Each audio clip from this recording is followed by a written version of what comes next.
Pada part ke-98 diambil dari light novel bab 242 sampai dengan 243, Kehancuran Markas Dark Magic Guild. Pintu terbuka ke tanah Semior. Itu adalah kediaman prajurit besar manusia Serigala Putih, beraksi Diekar, dan markas besar Kinselo. Pemimpin yang terhormat, tuanku. Pemimpin dan Joe melangkah keluar dari pintu. Manusia dan setengah manusia segera menundukkan kepala mereka. Beberapa setengah manusia juga bergegas maju dan membantu pemimpin itu naik. Diikuti oleh serangkaian desahan. Mereka lega bahwa pemimpin telah kembali dengan selamat dan sehat bersama Joe. Joe, kamu lebih baik mengingat anugerah pemimpin kami bahkan setelah kematianmu sendiri. Mengapa pemimpin kami harus mempertaruhkan kondisinya yang buruk dan bahaya semacam itu untuk menyelamatkan orang sepertimu? Berat menatap Joe dengan mata membunuh. Joe tidak berani menatap matanya dan hanya menundukkan kepalanya. Fakta bahwa pemimpin Kinselo harus datang jauh-jauh ke Old Oterium adalah peristiwa yang mengerikan.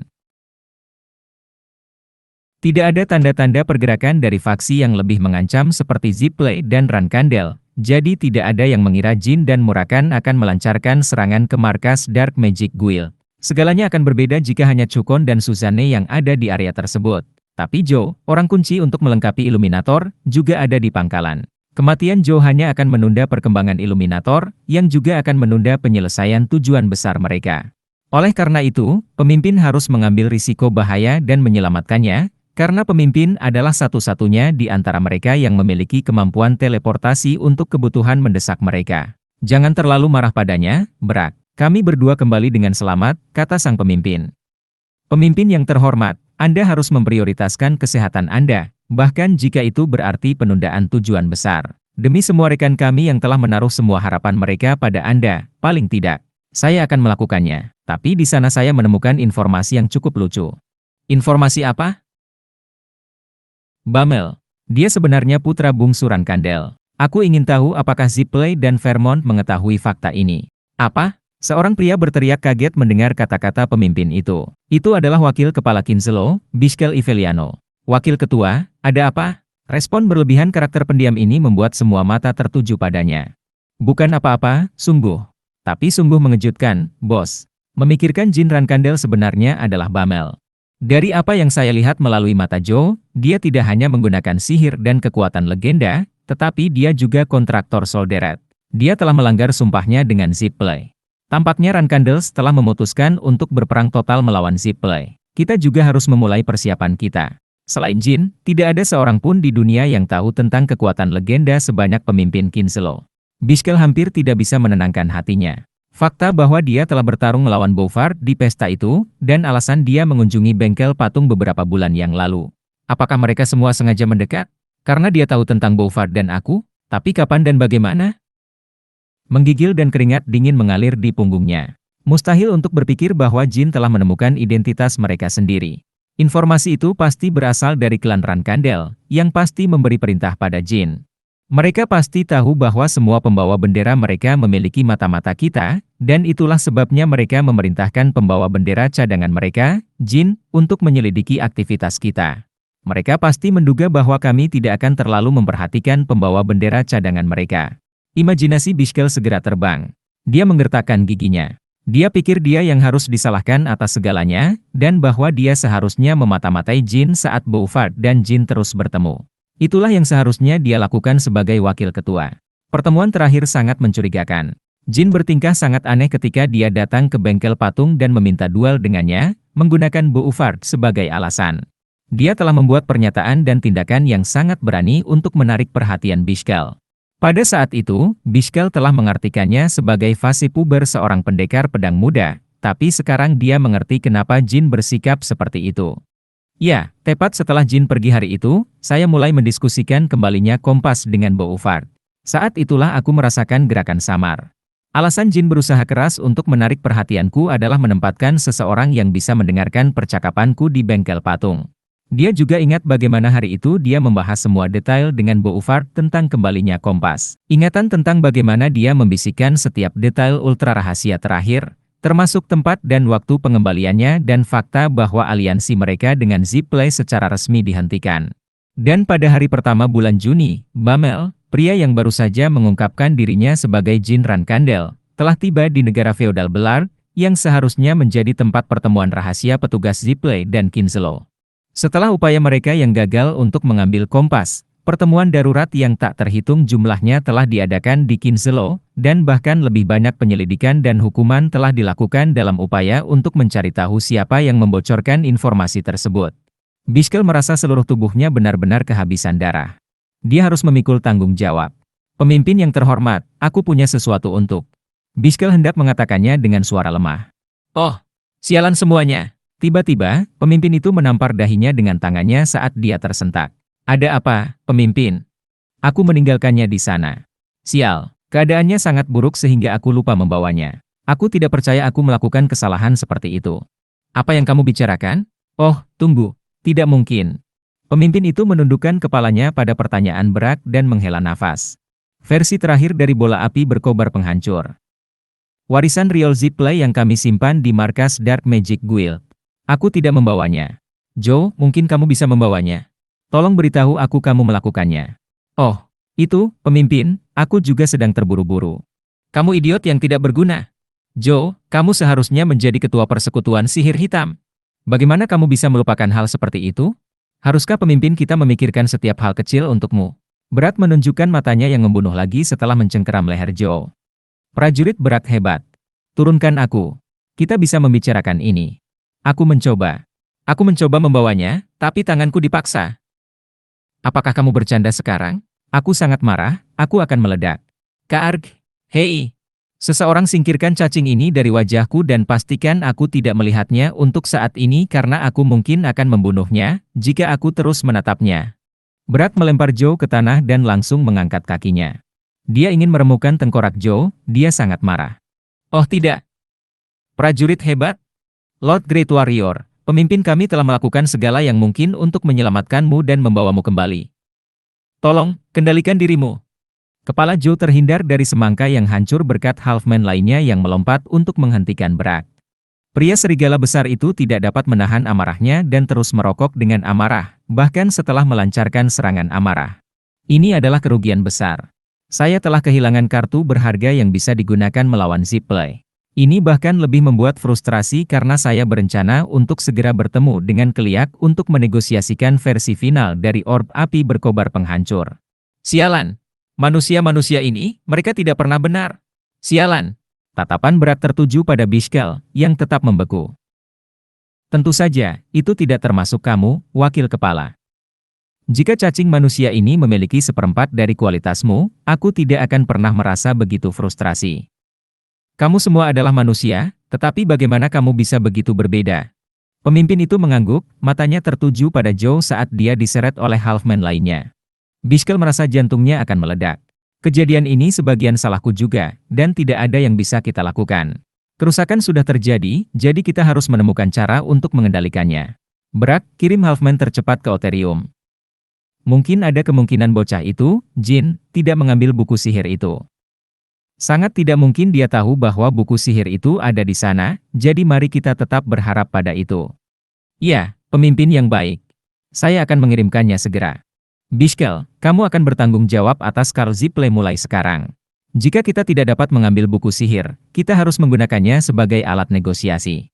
Biskel mengangguk. Dan bukankah kau bilang kau juga ingin mengatakan sesuatu padaku, Biskel? Dalam sekejap mata mereka bertemu, ribuan pikiran memenuhi pikiran Biskel. Apakah keputusan yang tepat untuk mengakui kesalahannya sendiri dalam iklim yang begitu berbahaya?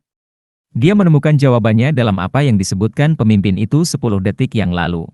Kerusakan sudah terjadi, jadi kita harus mencari cara untuk mengendalikannya. Tidak ada gunanya jika saya mengakui dan mengungkapkan kesalahan saya. Untuk saat ini, kita harus memadamkan api mendesak yang mengancam Kinslow. Biskel melawan beban hati nuraninya dan berbicara. Aku ingin berbicara denganmu tentang kerajaan suci. Bocah itu, Jin, mungkin mengungkap insiden Oterium untuk membawa eksperimen golem biologis ke permukaan. Untuk Rankandel, itu akan menjadi alasan terbaik mereka untuk ikut campur dalam situasi saat ini di kerajaan suci. Oh, ya. Tidak kurang dari wakil ketua kami. Kamu benar. Mereka pasti akan mencoba menggunakannya untuk keuntungan politik mereka. Itulah yang terbaik dari manusia, bukan? Itu masuk akal. Dia bukan pembawa bendera cadangan biasa. Dia mungkin berkoordinasi dengan Taman Pedang untuk meningkatkan insiden. Menurutmu apa yang harus kita lakukan? Kurasa serangannya yang tiba-tiba ke Oterium mungkin atas permintaan pasukan setia kerajaan suci yang tersisa. Dalam prosesnya, dia mungkin menemukan bahwa kerajaan terbagi di bawah pengaruh Zippley dan kita. Lanjutkan. Dari sudut pandang Rankandels, mereka lebih suka mengusir Zippley dari Holy Kingdom sebelum kita. Kita terlalu anonim dalam pengetahuan publik bagi mereka untuk mencoba mengusir kedua faksi. Oleh karena itu, tidak ada yang akan mempercayai mereka bahkan jika Rankandels mengklaim bahwa kami sedang melakukan eksperimen golem biologis. Apakah kamu menyarankan agar Jin mungkin menyalahkan Zippley atas eksperimen biologis golem? Ya, kau benar, terutama karena telah dilaporkan bahwa Zippley sedang melakukan eksperimen biologis di Kolon. Kurasa kita harus mengamati perkembangannya dari jauh dan bermain bersama. Jika berjalan seperti yang kupikirkan, aku tahu itu membuat frustrasi. Tapi kita harus mendukung klaimnya jika kita ingin mempertahankan kendali atas setengah dari kerajaan suci. Inilah tepatnya mengapa berat menghargai Bishkel dan merasa sulit untuk memanipulasinya sesuka hati. Kata-kata yang tulus dan pemahaman motif yang mendalam. Itu menenangkan kemarahan yang disebabkan Joe dalam dirinya. Wakil ketua benar.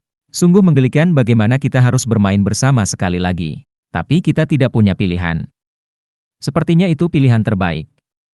Mari kita tunggu dan lihat bagaimana Jin ingin memainkan ini. Sementara itu, Jin dan Murakan terus menatap api biru yang masih menyala di area tersebut dengan tatapan mata yang hilang. Pintu baja apa itu? Apakah mereka benar-benar melarikan diri? Apakah mereka benar-benar berteleportasi? Mereka akan mengajukan pertanyaan yang sama. Tapi cahaya putih terang bersinar di tengah api biru dan menarik perhatian mereka. Karena tak satu pun dari mereka mengetahui kemampuan pemimpin Kinzelo, mereka secara alami mengira itu adalah mantra ofensif atau jebakan yang dia tinggalkan. Tapi bukan itu saja. Cahaya itu berbentuk penghalang perisai biasa. Itu adalah, mata Jin melebar karena terkejut, dan dia dengan cepat berlari menuju cahaya. Itu adalah versi terakhir dari bola api berkobar yang menghancurkan. Buku ajaib yang disuruh Misha untuk ditemukan memancarkan cahayanya di tengah api biru. Cahaya yang mengelilingi buku tebal ajaib adalah mantra pelindung, yang ditempatkan oleh ibu pemimpin Zippley 2 generasi yang lalu, seandainya buku tebal ajaib mereka rusak atau hilang. Ini akan terbakar. Murakan, lakukan sesuatu pada api biru. Jin berteriak. Murakan dengan cepat melompat dan berguling di atas api, di dekat lingkaran sihir. Aduh, panas sekali. Sayang sekali sebagian rambutnya terbakar, tetapi berkat usahanya, Jin mengamankan buku tebal ajaib itu sebelum penghalang pelindungnya terbakar. Api ini sama tidak menyenangkannya dengan tuannya. Aku hampir botak, keluh Murakan sambil mengumpulkan segenggam energi bayangan dan menyisir rambutnya. Anehnya, rambut yang terbakar menyerap energi bayangan dan kembali ke keadaan semula. Mengapa kamu memadamkan api dengan tubuhmu alih-alih menggunakan energi bayangan? Jin bertanya. Pertanyaan bagus. Kenapa aku melakukan itu? Kurasa aku sedang terburu-buru. Sialan. Ah, baiklah. Terima kasih. Kamu baru saja melakukan sesuatu yang akan dikenang selamanya dalam sejarah sihir, bahkan jika aku satu-satunya saksinya. Jika seseorang menawarkan untuk menulis biografi kamu di masa mendatang, pastikan untuk memberitahu mereka untuk memasukkan anekdot ini. Tentu saja. Itu adalah versi terakhir dari bola api berkobar yang menghancurkan. Mata Jin berbinar saat dia memegang buku ajaib itu. Dalam kehidupan masa lalunya, Valeria telah mengenalkannya pada semua jenis buku sihir langka. Dalam kehidupannya saat ini, dia bahkan menorehkan buku-buku sihir Chenmi dan Kid Darth Hall ke dalam tubuhnya. Tapi warisan Riol Zippley, secara harfiah, adalah mahakarya terbesar dalam sejarah sihir. Tidak hanya dia yang terhebat di masanya, tetapi setiap kali seseorang berbicara tentang penyihir terhebat sepanjang masa, Riol Zippley selalu masuk dalam daftar, dan ini adalah mahakarya terhebatnya. Sebagai seorang mage, seseorang tidak bisa hidup lebih bahagia dari ini. Jin berharap dia bisa membukanya dan segera memeriksa isinya, tetapi dia memutuskan untuk menyembunyikannya di bawah mantelnya untuk saat ini. Jin hampir tidak punya waktu untuk merayakannya. Dia mendengar erangan rendah. Urf. Itu adalah Tolderer Chukon. Tidak seperti Susanne, yang lehernya terpotong rapi, Chukon entah bagaimana berhasil bertahan hidup. Gerakan rahasia dari sihir pertahanan ekstrim telah melepaskan penghalang perisai ketika pedang pemimpin menembus tubuhnya, melindungi jantungnya. Tetapi ketika mereka sampai padanya, jelas dia tidak akan selamat. Penghalang perisai hanya memperpanjang hidupnya sebentar. Dia memiliki wajah ungu dan dengan cepat berubah menjadi mayat. Jin menanyakan pertanyaan paling umum yang bisa ditanyakan oleh seorang pemenang setelah pertempuran selesai dan pemenang dan pecundang diputuskan dengan jelas. Chukon Tolderer, apakah kamu punya kata-kata terakhir? Ada kebencian yang gelap dan dalam di matanya saat buih darah keluar dari mulutnya. Itu tidak mengejutkan. Dia menemui ajalnya dengan pedang tuan yang telah dia layani di hadapan musuhnya. Buku ajaibku. Dia tergagap saat berbicara, tetapi Jin bisa menebak apa yang dia coba katakan dengan putus asa. Seperti Riol, dia ingin meninggalkan warisannya. Tidak ada mage di dunia yang menginginkan pekerjaan hidup mereka menghilang ke dalam sejarah dengan sia-sia. Dan karena dia sekarat karena pengkhianatan, dia akan menyerahkan buku sihirnya kepada musuh jika itu adalah pilihan terakhir. Di mana itu? Aman. Abadi, Loklava, Vea. Kamar ketiga dari brankas abadi, kata Sandi Loklava. Dengan itu sebagai kata-kata terakhirnya, Chukon menerima kematian. Jin menutup kelopak mata di atas mata orang mati yang gelap dan linglung itu. Ruang ketiga dari brankas abadi? Sepertinya itu sangat dihargai. Ya, itu adalah sihir pertahanan yang cukup kuat, saya akui, kata Murakan sambil mengangkat bahu. Baik Jin maupun Murakan tidak merasa simpati pada Chukon karena telah mempercayakan mereka dengan buku sihirnya. Tidak mungkin ini adalah satu-satunya percobaan yang dia lakukan pada warga sipil. Oleh karena itu, mereka pikir Chukon harus berterima kasih kepada mereka karena mengizinkannya mengucapkan kata-kata terakhirnya. Ayo pergi.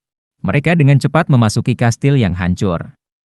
Mereka harus kembali ke kerajaan suci bersama Mirtual dan yang selamat untuk menyimpulkan apa yang terjadi hari ini dan bersiap untuk pertempuran berikutnya.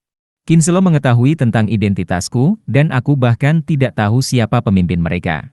Apakah dia iblis, seperti yang disarankan Murakan? Kemampuan menyulap logam tidak pernah terdengar sebelumnya. Kemampuan membentuk pedang, oke, itu mungkin. Tapi teleportasi tidak terbayangkan. Pemimpin itu tampaknya telah hidup setidaknya selama 1000 tahun. Tidak, mungkin dia telah hidup lebih lama lagi. Dia bahkan mungkin ada ketika legenda menguasai dunia. Pemimpin mereka pastilah orang di balik upaya menciptakan kembali legenda.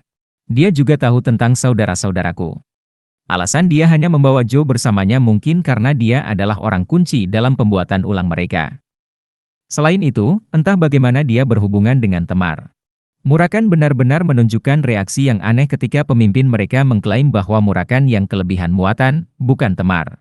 Dia tampak tercengang, seperti orang yang menghadapi masa lalu yang tidak ingin dia ingat. Jin juga pernah bertanya kepada Murakan mengapa dia beberapa kali bertarung melawan Temar sebelumnya. Dan di setiap kesempatan, Murakan sepertinya tidak mau membicarakannya. Jadi Jin berhenti bertanya padanya.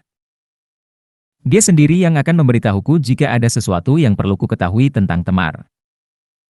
Jin tenggelam dalam pikirannya saat mereka memasuki kastil. Sekarang jauh lebih rusak dari beberapa waktu lalu, yang jelas disebabkan oleh serangan kejam Murakan. Mereka memindahkan pecahan batu, menumpuk di tumpukan, dan menuju ke laboratorium dan Mirtual. Laboratorium telah dirusak oleh mantra peledakan.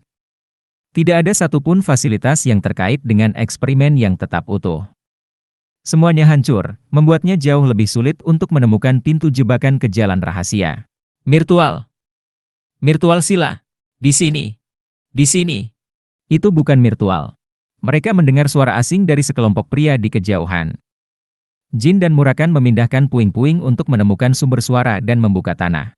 Setelah jalan rahasia terungkap, hal pertama yang mereka lihat adalah wajah ketakutan dan air mata dari para penyintas, dan perangkat penyisipan mana yang dipindahkan Jin. Dan Mirtual, yang matanya terpejam dan tangannya terlipat dengan damai di dadanya. Orang suci telah menyelamatkan kita dan kembali ke pelukan Ayula. Tolong, bawa tubuh orang suci kami kembali ke kerajaan suci bersama kami. Dia telah memeras kekuatan hidupnya yang terakhir untuk memasukkan mana ke orang-orangnya dan menuju ke pelukan Ayula. Dia telah menyelesaikan misinya sebagai orang suci.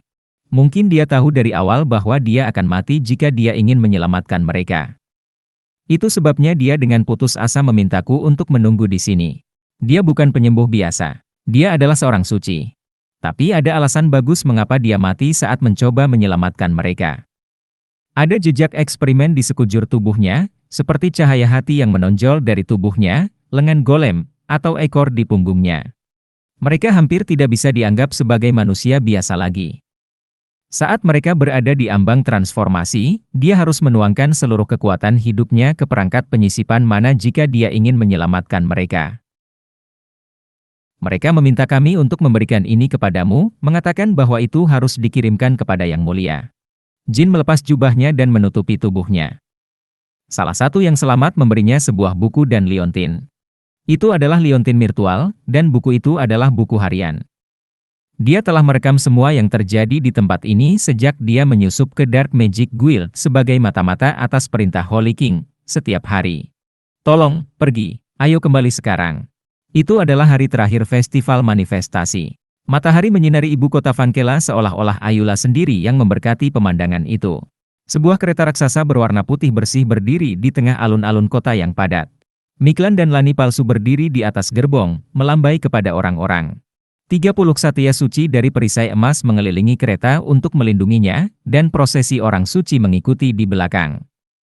Ini sendiri merupakan daya tarik besar bagi mereka yang datang ke kerajaan suci untuk menyaksikan festival manifestasi. Alun-alun kota benar-benar penuh dengan orang, dan tidak ada ruang untuk bergerak. Warga dan bangsawan dari berbagai kerajaan dan orang-orang Holy Kingdom telah berkumpul untuk menerima penahbisan Holy King. Semua orang dengan penuh semangat menunggu dimulainya upacara. Yang Mulia! Yang Mulia! Melihat Raja Suci secara langsung merupakan pengalaman yang luar biasa bagi banyak orang. Mereka diliputi emosi dan berteriak sekuat tenaga, terutama warga yang menderita penyakit. Bagi orang sakit dan miskin, upacara pentahbisan Raja Suci merupakan kesempatan besar dan harapan besar untuk memperpanjang hidup mereka. Konsekrasi memiliki kekuatan untuk menyembuhkan penyakit. Tapi karena kekuatan Raja Suci terbatas, tidak banyak yang cukup beruntung untuk menerima konsekrasi selama festival manifestasi. Hanya sekitar 50 orang yang menerima penahbisan sejati setiap tahun melalui kekuatan ilahi dari Raja Suci. Sisanya hanya diberkati dengan kata-kata. Berkat-berkat ini tidak berdampak praktis pada nasib atau kehidupan setiap individu, namun tetap saja, banyak yang putus asa untuk menerima kata-kata Raja. Raja berhenti melambai dan menurunkan tangannya. Alun-alun kota langsung terdiam. Anak-anak Ayula yang terkasih, dan para tamu yang telah datang dari seluruh penjuru dunia untuk melihat saya mengucapkan terima kasih. Saya adalah Raja Suci, Miklan. Kerumunan bersorak. Seperti dalam upacara konsekrasi tahun-tahun sebelumnya, putri saya yang berharga, Lani Salome, yang akan membacakan pesan konsekrasi hari ini atas nama orang tua ini. Saya meminta tepuk tangan untuk putri saya. Raja Suci palsu itu menepuk bahu Lani dan menunjukkan kasih sayangnya kepada putrinya. Lani meraih lengan Raja Suci palsu itu dan tersenyum bahagia. Raja palsu itu dengan sempurna meniru Miklan asli, yang selalu merendahkan dirinya dan mencintai putrinya tidak seperti orang lain. Tepuk tangan dengan meriah. Lani memulai pesan konsekrasi begitu sorakan mereda. Kami akan memulai upacara pentahbisan Yang Mulia Raja Suci. Begitu kereta mulai bergerak, harap ikuti kami dengan tertib untuk menghindari cedera atau kecelakaan.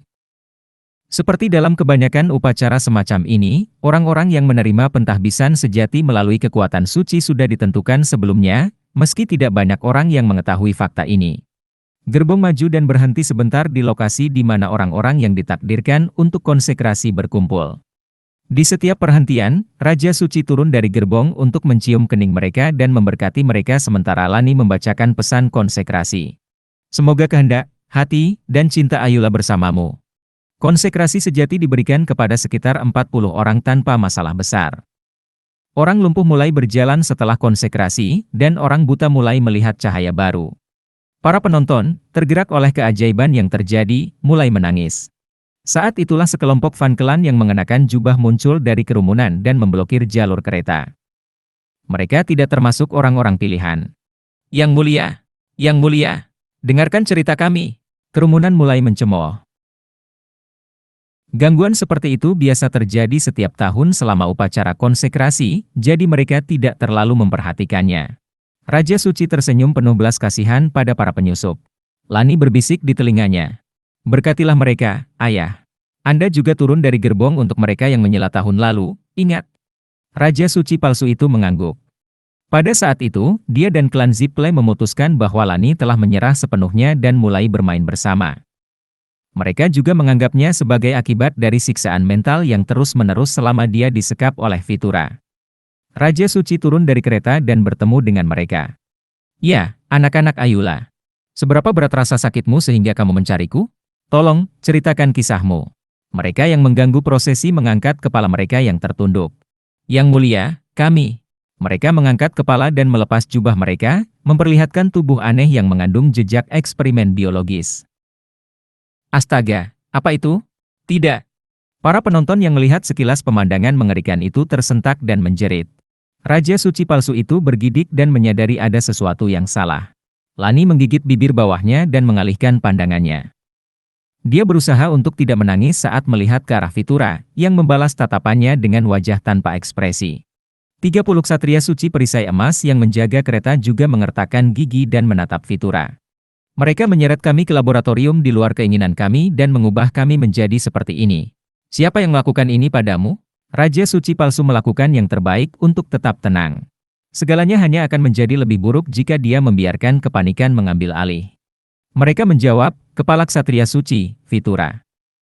Dia menjual kami ke ruang eksperimen Zipline. Dia mengubah kami menjadi ini. Tutup mulutmu.